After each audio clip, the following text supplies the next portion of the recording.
भगवान श्री कृष्ण की अमृतमय वाणी को हम लोग आत्मसात कर रहे हैं।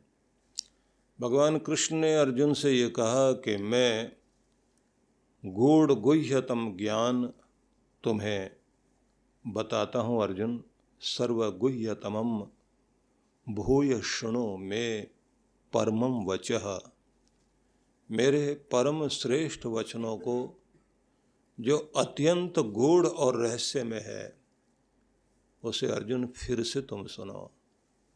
और उस गूढ़ ज्ञान को देते हुए उन्होंने ये कहा कि यह रहस्यात्मक ज्ञान मैं फिर से तुम्हें दे रहा हूँ, इष्टोसी में, क्योंकि तुम मेरे प्यारे हो और मैं तुम्हें इतिते हितम वक्ष्यामि, तुम्हारे कल्याण के लिए ही मैं इन वचनों को बताने लगा हूँ। अब वो वचन क्या है, तो सबसे पहले उन्होंने कहा कि 4 चीज़ें यदि तुम अपने जीवन में अपनाओ, निश्चित रूप से तुम्हारा कल्याण हो जाएगा। और उसमें उन्होंने जो कहा कि गुह्यतम ज्ञान यह है, वह अनुभूति जो तुम्हें तुम्हारे आनंद से जोड़ सके, तुम्हारे स्रोत से जोड़ सके, वह स्रोत जहाँ से आपके जीवन में खुशियाँ आती हैं। बात ध्यान रखना, बाहर की चीज़ों का प्रभाव अंदर जाता है। अंदर जो हम किसी भी चीज़ पर प्रतिक्रिया देते हैं, वह प्रतिक्रिया ही हमारे सुख दुख का कारण बनती है।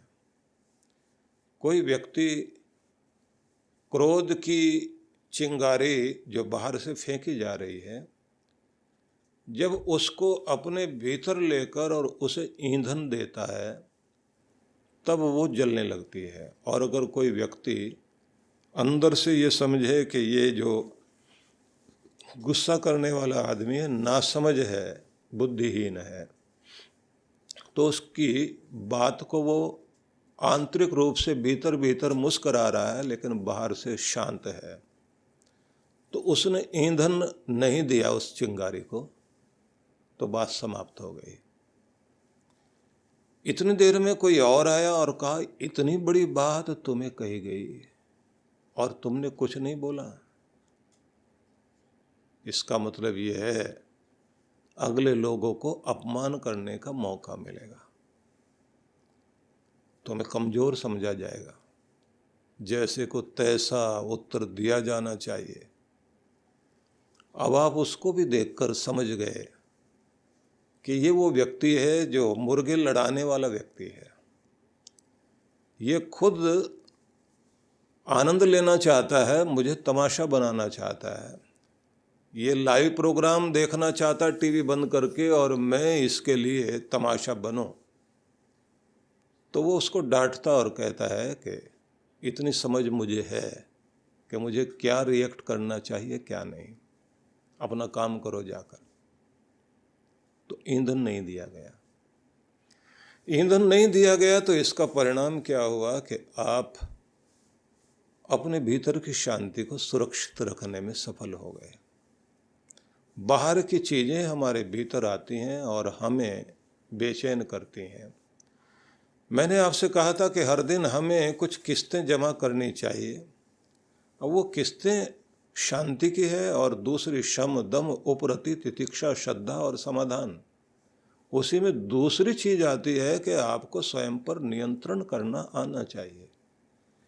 जैसे जैसे आप बड़े होते जाते हैं तो आपके अंदर वो समझ आती चली जाती है। महाराणा प्रताप जब शरीर उनका छूटने की स्थिति में आया तो एक झोंपड़ी में वो लेटे हुए थे। झोंपड़ी का जो उसका जो छप्पर था वो नीचे झुका हुआ था और उसमें से कुछ फूस नीचे लटका हुआ था। उन्होंने अमर सिंह को बुलाया, अपने बेटे को बुलवाया तो वो आया। अब राजस्थानी लोग जो है ऊंची बड़ी पगड़ी पहनते हैं, और राजा महाराजाओं की तो पगड़ी और भी बड़ी होती है। उसके अंदर जो है तरह तरह के वो मोती वोती लगे होते हैं, कलगी लगी होती है। तो खुद को यह अंदाज नहीं होता कि वो कितनी ऊंची है। तो जैसे ही ये अंदर आए तो ये भी एक नियम है कि हर जगह सिर झुकाना, राजपूती शान के अनुसार हर जगह सिर तो नहीं झुकाया जाता। गुरु के सामने झुकेगा, पिता के सामने झुकेगा, इष्ट देव के सामने सिर झुकेगा। अब गर्दन तो नहीं झुका सकते, थोड़ा नीचे शरीर को किया उन्होंने, लेकिन कितना किया कि ऊपर वाली जो कलगी थी वो छप्पर के फूस में उलझ गई। अब इधर सब लोग कह रहे थे कि पिताजी बुला रहे हैं और शरीर बहुत अच्छा नहीं है। इन्होंने तलवार निकाली, तुरंत छप्पर का जो वो भाग कलगी में लगा हुआ था, मार के तलवार दोनों तीनों तरफ से काट दिया। अब उसके साथ में जो रस्सी से फूस और बंधा हुआ था वो भी निकल कर गिरने लग गया और ये पांव पटकते हुए अंदर पहुंचे। जब तक वो अंदर आ रहे हैं और कुछ सरदार लोग, सरदार से मतलब उनके वो महत्वपूर्ण कमांडर, वो विश्वस्त लोग, वफादार लोग जिन्होंने जिंदगी उनके साथ लगाई थी, वो साथ खड़े थे। उन्होंने महाराणा के मुख को देखा, बहुत मन में ग्लानि सी, कुछ दुख महसूस कर रहे हैं। सब ने कहा आप शांत होकर स्वयं को आनंदित करते हुए और परम के साथ अपना संबंध जोड़िए, हम हैं ना सब। तो उन्होंने दृष्टि उठाई, बोले इतना उतावला, इतना जल्दी प्रतिक्रिया करने वाला, इतना जल्दी गुस्सा करने वाला कैसे संभालेगा? ये एक पीड़ा दिल में है, कैसे संभाल पाएगा? बहुत बलिदान किए गए हैं इस साम्राज्य को स्थापित करने के लिए, और केवल मेरा नहीं, मेरे पूर्वजों का योगदान लगा है। तो उनके मन में ये पीड़ा थी कि वो बच्चा जो उनका बेटा, वो धैर्य क्यों नहीं है, वो प्रतिक्रिया करने का ऐसा तरीका क्यों, वो तलवार निकाल करके चीज को बिगाड़ देना क्यों? सब जगह अकड़ नहीं चलेगी, कहीं झुककर, कहीं झुकाकर, कहीं मिलकर, कहीं मिलाकर, कहीं अपना बनकर, किसी को अपना बनाकर। जिंदगी है ही तालमेल का खेल। यहां तो धागे से धागा बांधा जाता है। ये 5 उंगलियां छोटी बड़ी ये जीवन का सारा रूप समझाती हैं और कहती हैं जब काम करने के लिए जुड़ना पड़ेगा तो बड़े को झुकना पड़ेगा, छोटे को तनकर उनके बराबर आना पड़ेगा, तब जाकर के कोई चीज पकड़ में आती है। इसको कहा गया है कि नियंत्रण करने की शक्ति आनी चाहिए, जिसको भगवान कृष्ण भी समझा रहे हैं और हमारे ग्रंथों में समझाया गया कि ये दूसरी किस्त हर दिन जमा करना। पहली चीज़ है शांति और संतुलन जीवन में चाहिए, और दूसरी चीज़ चाहिए कि खुद को कंट्रोल करने की आदत बनाएं। कहाँ कैसे कंट्रोल करना, और उतना समय दो कि चीज़ को समझा जा सके। फिर बात आती है कि अपनी बात मनवानी है तो मनवाने के लिए हम शांत होकर धैर्यपूर्वक, ये चाबी नहीं लगती, दूसरी चाबी लगेगी, दूसरी चाबी नहीं लगेगी तो तीसरी चाबी लगेगी। ताला तो खुलता है, हर समस्या का समाधान है, हर ताले की चाबी है। हथौड़ा मार करके आप ताला भी बेकार कर लोगे, खुद को भी खराब कर लोगे। इसलिए ये माना जाता है कि दूसरी चीज जिंदगी में हर किसी को अपनानी होती है, जिसे कहते हैं दमन करना। तीसरी चीज कही शम दम उपरति, उस पर भी हम आए। श्रद्धा और समाधान, इसी में एक शब्द और है, तितिक्षा। ये बड़ा महत्वपूर्ण शब्द है। तितिक्षा शब्द का अर्थ होता है बर्दाश्त करना, बर्दाश्त करने की ताकत, ये बहुत बड़ा गुण है। सारे रिश्तों के बीच में यही तो है, एक दूसरे को बर्दाश्त कर लेना, एक दूसरे को बर्दाश्त करने के साथ निभा लेना।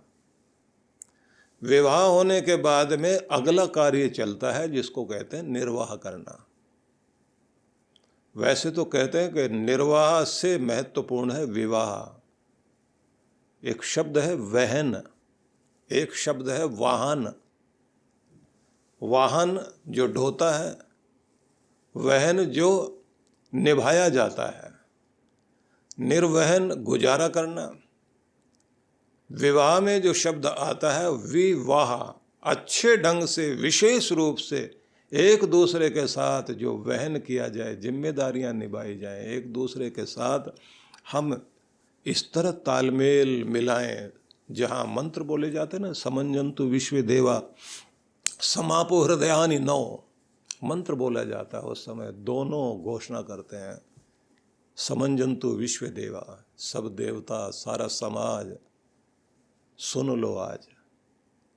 हम दो आत्माएं एक घर को चलाने के लिए, जिंदगी का लक्ष्य प्राप्त करने के लिए आज एक होने लगे हैं। ये दो आत्माओं की एकता हुई है। समापो हृदयानि नौ, हम दोनों का हृदय आज इस तरह से मिल गया है जैसे दो नदियों का जल मिलकर एक होता है। वो बड़ी अद्भुत उस समय की ये शपथ होती है। दोनों का हृदय ऐसे मिल गया है जैसे दो पानी मिल जाते हैं, दो नदियों का जल मिल जाता है। मिलने के बाद में ये पता ही नहीं रहता कौन सा पानी कहाँ का था। एक ही हो गए, सुख दुख एक, खुशी गमी एक। और अब क्या करना है, बोले अब विवाह तो हो ही गया है, निर्वाह भी होना चाहिए, बर्दाश्त करना है, मिल के चलना है, निभाना है। और ये शक्तियाँ कहाँ से आती हैं? ये सारी शक्तियाँ आती हैं आपको जब आप किसी बड़े स्रोत से जुड़े रहते हैं। यहूदियों के ग्रंथों में एक पंक्ति आती है बड़ी अद्भुत, कि तुम्हारे पेड़ की जड़ें, नदी के किनारे पर खड़े हुए पेड़ हो तुम, तुम्हारे पेड़ की जड़ें पाताल के पानी तक जरूर पहुंची रहें, तो फिर तुम हरे भरे रहोगे। तुम्हारी जड़ें पानी तक पहुंचाने की चेष्टा में जरूर रहें, तुम हमेशा हरे भरे रहोगे। तो अगर हरे भरे रहना है भाई, अपनी जड़ों को पाताल तक, उस पानी तक पहुंचाओ जो तुम्हें हरा भरा कर सके। सीधा मतलब ये हुआ कि आप स्रोत से जुड़े हैं तो हरे भरे हैं। और स्रोत से जुड़ने का मतलब, स्रोत है भगवान। जैसे पेड़ को जो है उल्टा पेड़ माना जाता है ना मनुष्य को, गीता को आप पढ़ेंगे तो वहाँ पर एक स्थान पर यह भी समझाया गया है, एक अध्याय यही है जहाँ एक उल्टे वृक्ष की बात कही गई है। वो उल्टा वृक्ष वेदों में तो इससे पहले बताया गया कि तुमसे पूछता हूँ वो पेड़ कौन सा है जो चलता फिरता है और हरा भरा है, और उसकी जड़ें ऊपर हैं और शाखाएं नीचे हैं। तो जहाँ से वो जड़ें, मतलब जहाँ से वो भोजन लेता है, तो मुंह से भोजन लेते तो हमारी जड़ें ऊपर हैं, और शाखाएं ये हाथ पांव नीचे। चलता फिरता पेड़ कौन है? हम। लेकिन हम लोगों के लिए कहा गया कि शरीर तो ऊपर से भोजन ले रहा है, लेकिन ऊपर से तुम्हें, तुम्हारी बुद्धि को, तुम्हारे मन को भी भोजन मिले, शांति का। बुद्धि को चाहिए संतुलन, मन को संतुलन चाहिए, बुद्धि को स्थिरता चाहिए। स्थित प्रज्ञ होने के लिए जो जरूरी है, आत्मिक शांति हमें प्राप्त हो, वो ऊपर से आती है। अभी हमें लोग एक स्थान पर थे तो वहाँ चर्चा चल रही थी, जिसमें मैं एक शब्द पर जोर दे रहा था कि याद करो, सत्संग से उठ के जाओगे तो क्या आपको याद रहा। तो मैं उनको याद करा रहा था कि सब यहाँ हाथ जोड़ के कह रहे हैं हमारी आर्थिक स्थिति अच्छी हो जाए, तो आपने ये बोलना है हमारी आर्थिक स्थिति भी अच्छी हो जाए, लेकिन आंतरिक स्थिति भी अच्छी हो जाए। जब तक आंतरिक स्थिति अच्छी नहीं होगी और आर्थिक स्थिति अच्छी भी हो जाए तो आपको खुशियां नहीं मिलेंगी। मैंने कहा याद करो, तो वहां मैं 5 सूत्र याद करा रहा था। यहां भी आपको बताना चाहता हूं, श्री कृष्ण इसलिए कहते हैं कि 4 चीजें मैं तुम्हें दे रहा हूं। मन मना भाव। मन मना से मत मना भाव, मेरे मन वाले हो जाओ। तुम्हारा मन तुम्हारा न रहे, वो मेरा हो जाए। अपने मन को अपने गोविंद को सौंप दें, ईश्वर में अपना मन सदा लगाओ। मैं भगवान का हूं और भगवान मेरे हैं। 3 बच्चों ने बोलना शुरू किया, मेरे पापा या मेरे पिता, मेरी माँ, मेरी माँ, मेरी माँ। और छोटे वाला बच्चा भी तुतला के कहते हैं मेरे पिता या मेरी माँ। अब वो जो मेरी माँ कहती है छोटी बच्ची या छोटा बच्चा, पिता से कहते हैं मेरे पिता, मेरे पापा। छोटे वाला बच्चा बोल रहा है और बड़े भी कह रहे हैं मेरे पिता। अब वो किसके हैं? तीनों के हैं, लेकिन ज्यादा किसके हैं? जो ज्यादा प्रेम से और ज्यादा हक से अपना हक जता ले, बस उतने ही उसके हैं। तो आप जितना अपने परमात्मा के प्रति जितना ज्यादा हक जता लेते हैं, जितना ज्यादा प्रेम जता लेते हैं, है तो भगवान सबके, लेकिन उससे ज्यादा उसके हो जाते हैं। ध्यान वही खींच पाता है। आप भगवान का ध्यान अपनी तरफ खींच पाए। ध्यान खींचने से मतलब ये है कि उनकी शक्तियों को अपनी तरफ खींच पाए। इसलिए मैं भगवान का हूं और भगवान मेरे हैं, यह दृढ़ भाव बना रहे। इसलिए कृष्ण कहते हैं मत मना भाव, मन मना भाव, मेरे मन वाले हो जाओ। मतलब ईश्वर में अपना मन सर्वदा लगा। अर्जुन को यह पहला संदेश दिया गया। मद भक्तो, अगला शब्द और कहा, ईश्वर की भक्ति सदा कर, मेरी भक्ति वाला बन। मेरी भक्ति वाला बन, तो इसका मतलब ये हुआ कि तुम्हें भावनाओं में, मन में तो विचार आते हैं और भक्ति में क्या आते हैं? भाव। अब थोड़ा अलग तरह से समझिए। आप जो कोई भी एक्शन करते हैं, कोई भी कर्म करते हैं, तो पहले आता है विचार, फिर आता है भाव, इमोशन, इमोशन से आता है एक्शन, कर्म और क्रिया, वो उसी से आती है। भाव से ही चेष्टा बनती है और भाव से ही आपकी क्रिया, क्रिया से फिर प्रतिक्रिया होती है, एक्शन और रिएक्शन। ये इस तरह से आप चलते हैं। कृष्ण कहते हैं पहले तो तुम्हारे चिंतन में, मनन में मैं आऊं, फिर कहते हैं भाव में भी मैं आ जाऊं। फिर इतना ही नहीं कहा, मद्याजी, मद्याजी मतलब मत मेरे लिए याजी, यजन करने वाले, मेरे लिए कर्म करने वाले बन जाओ। तो विचार, भाव, क्रिया। मनोविज्ञान को बहुत अच्छे ढंग से समझने वाले लोग जानते हैं कि यही एक क्रम है। हर कर्म के पीछे कोई ना कोई भावना होती है और भावना के पीछे कोई ना कोई विचार होता है। विचार ही आपको आगे ले जाएगा।